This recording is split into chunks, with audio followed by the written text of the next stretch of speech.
नमस्कार जूनियर्स, मेरा नाम है आदित्य शर्मा और आप देख रहे हैं कॉमर्स बेहतर। आज की इस वीडियो के अंदर हम लोग बात करने वाले हैं आईपी यूनिवर्सिटी के रिलेटेड मूक कोर्सेज की और स्वयं पोर्टल की। शुरू करते हैं इस वीडियो को बिना किसी प्रॉफिट और लॉस के। तो जूनियर्स, अब जैसे कि बहुत सारे बच्चों को मूक कोर्सेज के बारे में पता चल चुका होगा, अब आप लोगों का फर्स्ट ईयर ऑलमोस्ट आधा हो चुका है, तो अब आप लोगों को पता चल गया होगा कि मूक कोर्सेज कुछ नाम की चीज होती है आप लोगों के कॉलेज के अंदर। और जितने भी पुराने बच्चे हैं उनको भी यहाँ पे डाउट्स आते रहते हैं, भैया हम लोगों को मूक कोर्स करना है, हमको समझ नहीं आ रहा कौन सा मूक कोर्स करें। तो सबसे पहले तो मैं आप लोगों को समझा देता हूँ ये मूक कोर्स क्या होता है, ये स्वयं पोर्टल क्या होता है, ये आप लोगों के लिए जरूरी क्यों है। देखो, सबसे पहली बात अगर हम बात करते हैं मूक कोर्स की, तो मूक कोर्सेज आप लोग कहते हैं मैसिव ओपन ऑनलाइन कोर्सेज। तो ये आप लोगों के कुछ बहुत सारे कोर्सेज जो कि गवर्नमेंट ऑफ इंडिया ने निकाले हुए हैं, आईपी यूनिवर्सिटी के अंदर इसको मैंडेटरी कर दिया गया ऑलमोस्ट बहुत सारे कोर्सेज के अंदर। तो अगर आप लोगों को किसी भी सेमेस्टर में मूक कोर्स आता है तो आप लोगों को कैसे करना है वो मैं आप लोगों को बताने वाला हूं। सबसे पहले जाना आप लोगों को गूगल के ऊपर एक पोर्टल के ऊपर जिसका नाम है स्वयं पोर्टल। स्वयं पोर्टल गवर्नमेंट का ही एक पोर्टल है, मतलब ये सरकारी पोर्टल है आप लोगों का। यहाँ पे आप लोगों को ऐसा नहीं है कि सरकारी पोर्टल तो आप लोगों को यहाँ पे सर्विसेज जो होंगी वो खराब मिलेंगी। सर्विसेज स्वयं पोर्टल की बहुत ज्यादा अच्छी है। स्वयं पोर्टल के ऊपर आप लोग जा सकते हैं। जैसे आप लोग पोर्टल को ओपन करेंगे ना, तो पोर्टल में आप लोग को मेन्यू के अंदर ऑल कोर्सेज का ऑप्शन दिखाई देगा। जैसे आप लोग ऑल कोर्सेज पे जाते हैं तो स्वयं के आप लोगों को कोर्सेज को देखना है। कोर्सेज के अंदर अब आप लोगों को बहुत सारी चीजें मिल जाती है, जैसे कि आप लोगों को वहाँ पे कैटेगरीज मिल जाएंगी। कैटेगरीज में आप अपनी कैटेगरी को चूज कर सकते हैं। अगर आप लोग कॉमर्स से हैं तो आप लोग मैनेजमेंट एंड कॉमर्स ले सकते हैं। अगर आप लॉ से तो वहाँ पे लॉ ले सकते हैं।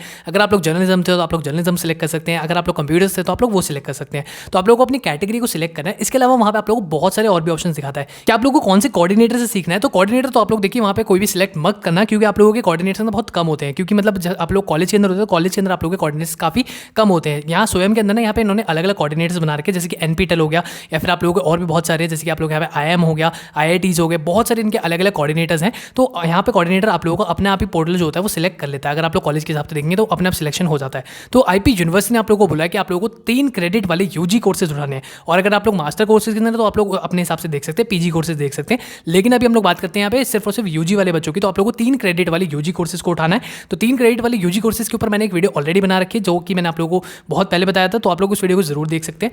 इसके अलावा मैं एक बार इसका पूरा प्रोसेस आप लोगों को समझा देता हूँ कि अगर आप लोग एक बार मूक कोर्स को ले लेते हैं ना, तो मूक कोर्स को लेने के अंदर आप लोगों को क्या करना होता है, इसके अंदर आप लोगों को एक आईडी बना के एनरोल करना होता है। जैसे आप लोग अपनी आईडी बना लेते हैं, एनरोलमेंट कर लेते हैं। एनरोलमेंट के बाद आप लोगों को पूरा का पूरा कोर्स देखना होता है। मतलब आप लोग ना वहाँ पे एक चीज जरूर याद रखें कि आप लोगों को सेल्फ पेस्ड कोर्स नहीं लेना है, आप लोगों को रेगुलर कोर्स लेना है। रेगुलर कोर्स के अंदर आप लोगों को पूरा कोर्स चलता रहेगा, जो भी आप लोगों की डेट्स वगैरह होंगी उसके हिसाब से आप लोगों का कोर्स चलेगा। उसके बाद होता है आप लोगों का टेस्ट। मतलब सबसे पहले आप लोगों को सारी वीडियोस देखनी पड़ेंगी, वहाँ पे थोड़े बहुत असाइनमेंट सबमिट करने होंगे। सेकंड होता है आप लोगों का टेस्ट। टेस्ट जैसे आप लोग दे देते हैं, टेस्ट आप लोगों को देने के बाद आपका आता है सर्टिफिकेट। सर्टिफिकेट जैसे ही आप लोगों को आ जाएगा तो आप लोगों को कॉलेज के अंदर सबमिट करना पड़ेगा, और उसके बेसिस पे आप लोगों के क्रेडिट्स लगेंगे या फिर आप लोगों के मार्क्स लगेंगे कॉलेज के अंदर। तो आप लोगों के जिस भी सेमेस्टर में ये मूक वाला सब्जेक्ट आ जाता है तो आप लोग डरने की बात नहीं है। अगर आप लोगों ने उस सेमेस्टर के अंदर अपना पूरा का पूरा सारा मतलब सारी चीजें कर लेते हैं और अपना सर्टिफिकेट सबमिट कर देते हैं तो आप लोगों के टाइमली मार्क्स लग जाएंगे। बट अगर आप लोगों के मार्क्स नहीं लगते हैं और इसके अंदर बैक दे दी जाती है, तब भी आप लोगों को डरने की बात बिल्कुल भी नहीं है। आप लोग अगले सेमेस्टर के अंदर या फिर आप लोगों को जब भी टाइम मिल रहा है आप इसको कंप्लीट करके, मतलब अपने पूरी ग्रेजुएशन के अंदर अपने पूरे पीरियड के अंदर आप लोग इसको कंप्लीट करके कॉलेज को सारे सब्जेक्ट जितने भी आप लोग मतलब सब्जेक्ट्स आ रहे हैं, मूक एक बार भी आता है, मूक 2 बार भी आता है, मूक 3 बार भी आता है कुछ कोर्सेज के अंदर। तो जितनी बार भी आप लोगों को आ रखा है, जितने भी मूक्स आप लोगों को करने हैं, तो आप उसके अकॉर्डिंगली करके आईपी यूनिवर्सिटी में अपने सर्टिफिकेट सबमिट कर दीजिए। जैसे आप लोग यूनिवर्सिटी को मतलब अपने कॉलेज को आप लोग सर्टिफिकेट सबमिट कर देंगे, वो यूनिवर्सिटी तक वहाँ पे पहुँचा देंगे, तब आप लोगों के क्रेडिट्स अपग्रेड हो जाते हैं। तो डरने की बिल्कुल बात नहीं है, बैक भी आ जाती है। जैसे बहुत सारे बच्चों का इस बार फर्स्ट सेमेस्टर में मूक दे दिया था, तो डरने की बिल्कुल बात नहीं है। अगर आप लोगों ने मूक नहीं किया है, आप लोगों को अब भी आप लोग करके दे सकते हो, अब भी आप लोगों के मार्क्स लग जाएंगे। और जूनियर्स, अगर अभी भी आप लोगों को मूक या फिर स्वयं पोर्टल के रिगार्डिंग कोई भी डाउट आता तो आप लोग मेरे को डायरेक्टली व्हाट्सअप करके मुझसे डाउट्स पूछ सकते हैं। आई होप आप लोगों की वीडियो अच्छी लगी होगी। अगर अच्छी लगी तो वीडियो को लाइक करें, शेयर करें अपने दोस्तों के साथ। मैं मिलता हूं आपसे अगली वीडियो में। बिगले इतना ही, धन्यवाद।